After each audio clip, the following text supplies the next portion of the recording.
parliament, representatives of business circles. Most of these people were divided roughly in two groups.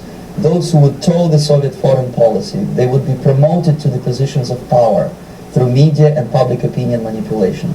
Those who refused the Soviet influence in their own country would be character assassinated or executed physically come revolution. Same way as in the small town of Hue in South Vietnam, several thousands of Vietnamese were executed in one night when the city was captured by Viet Cong for only 2 days. And American CIA could never figure out how could possibly communists know each individual where he lives, where to get him, and would be arrested in one night, basically in some 4 hours before dawn, put on a van, taken out of the city limits and shot. The answer is very simple. Long before communists occupied the city, there was extensive network of informers, local Vietnamese citizens, who knew absolutely everything about people who are instrumental in public opinion, including barbers and taxi drivers. Everyone who was sympathetic to the United States was executed. Same thing was done under the guidance of the Soviet embassy in Hanoi, and same thing I was doing in New Delhi. To my horror, I discovered that in the files where people were doomed to execution, there were names of pro-Soviet journalists with whom I was personally friendly. Pro-Soviet? Yes. They were idealistically minded leftists who made several visits to USSR, and yet the KGB decided that come revolution or drastic changes in political structure of India, they will have to go. Why is that? Because they know too much. Simply because, you see, the useful idiots, the leftists who are idealistically believing in the beauty of Soviet socialist or communist or whatever system, when they get disillusioned, they become the worst enemies. That's why my KGB instructors specifically made a point, never bother with leftists. Forget about these political prostitutes. Aim higher. This was my instruction. Try to get into large circulation, established conservative media. Reach, filthy rich movie makers, intellectuals, so-called academic circles. Cynical, egocentric people who can look into your eyes with angelic expression and tell you a lie. These are the most recruitable people, people who lack moral principles, who are either too greedy or too suffer from self-importance. They feel that they matter a lot. 3, 2, 1. All right, here we are at the end of the week. We're going to do some deep state talk. Some of this is going to blend with other talks because all of this stuff is married to each other. So throughout the whole of world history, if people in government don't dare let the people know what the end motives are, they have to build a government within a government to deal with their police and to deal with their military. The KGB was kind of a one-stop shopping, and we just heard from Yuri Bezmenov was a defector, and I found out about him through the Quinn and Rose show that used to be on years ago. I believe they still have a show, but it isn't.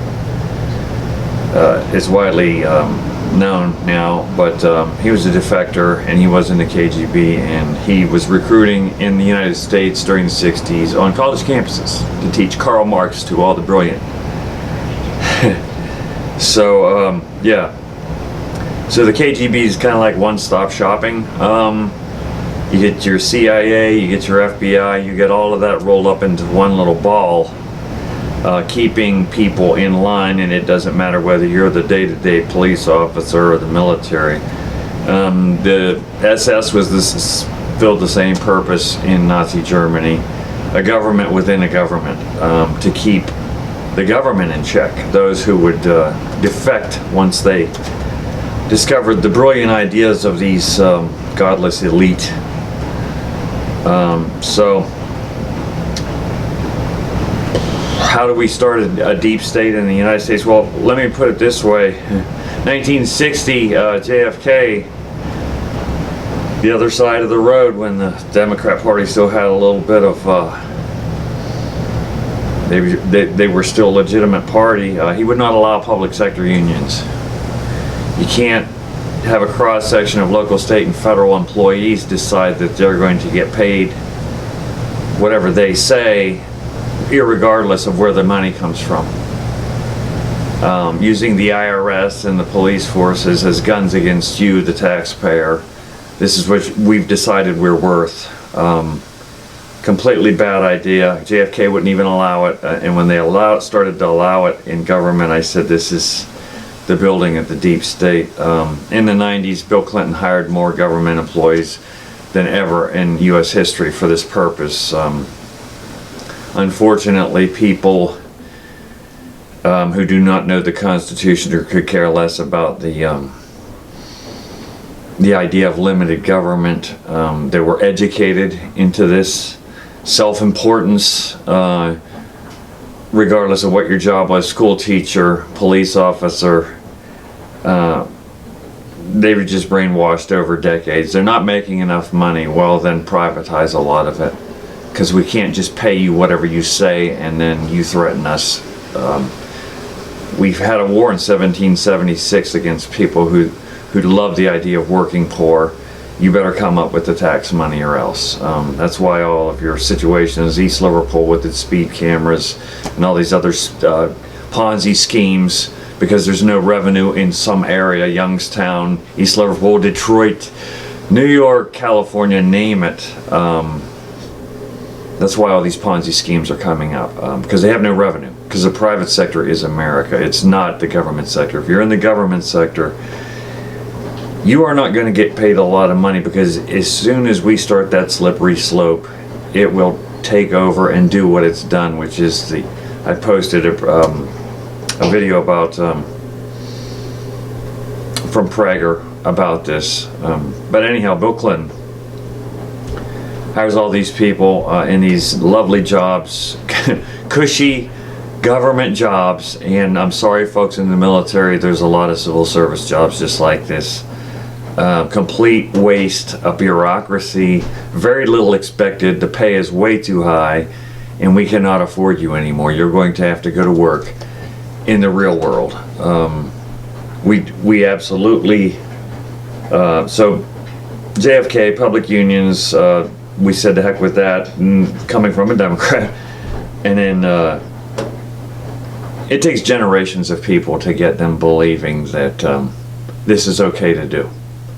And you have to start into public schools and work your way all the way to the colleges, who get most of their money from federal student loans and grants. State colleges and universities are one of my biggest enemies besides the public school system. There has to be a true measure of what you're teaching, and when you're teaching something that is centered around atheism, institutionalized atheism, open contempt for anyone of faith because they pose a threat to the state, this is what you're getting. And now we've seen it in our FBI, which for me the FBI is nothing more than the KGB now, or the SS, which defunct obviously. So we're going to go into more of what Bezmenov was saying.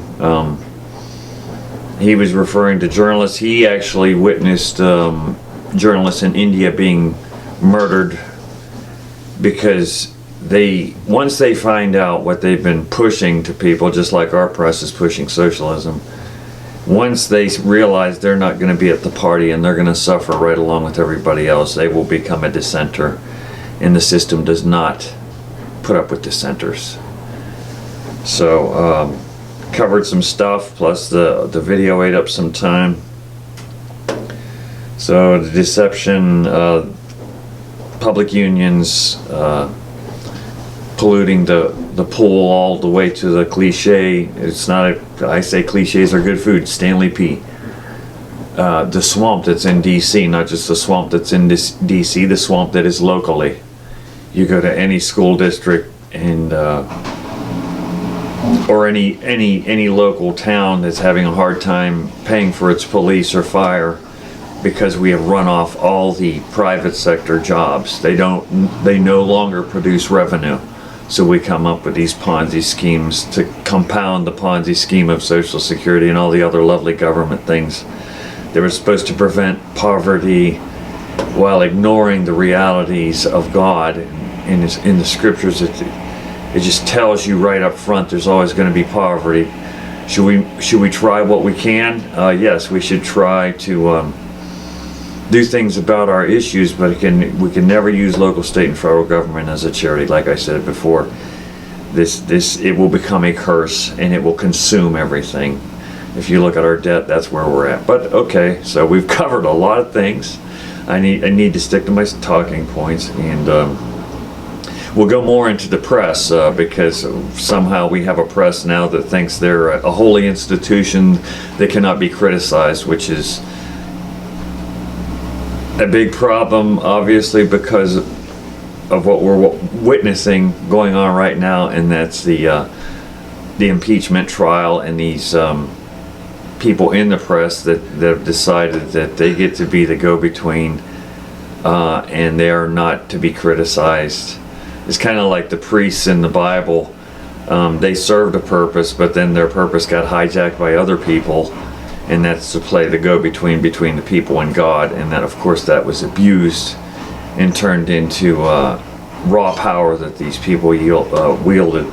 And maybe that's our key for next week, is talking about the parallels between what's in Scripture and what we see in society, any society at any point in world history.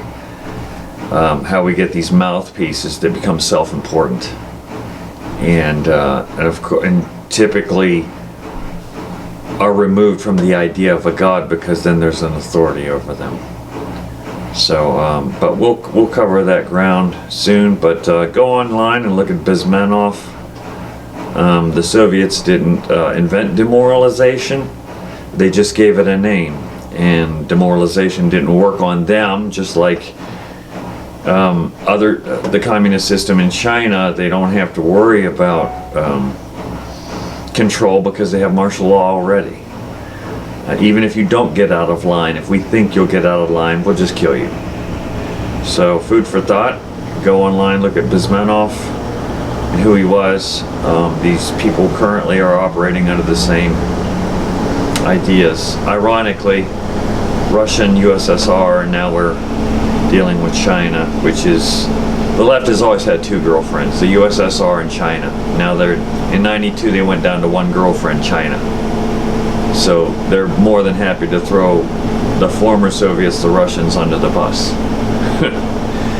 It's all very, very convenient arguments, but have a good weekend, and we will talk to you next week. Tim Brock out.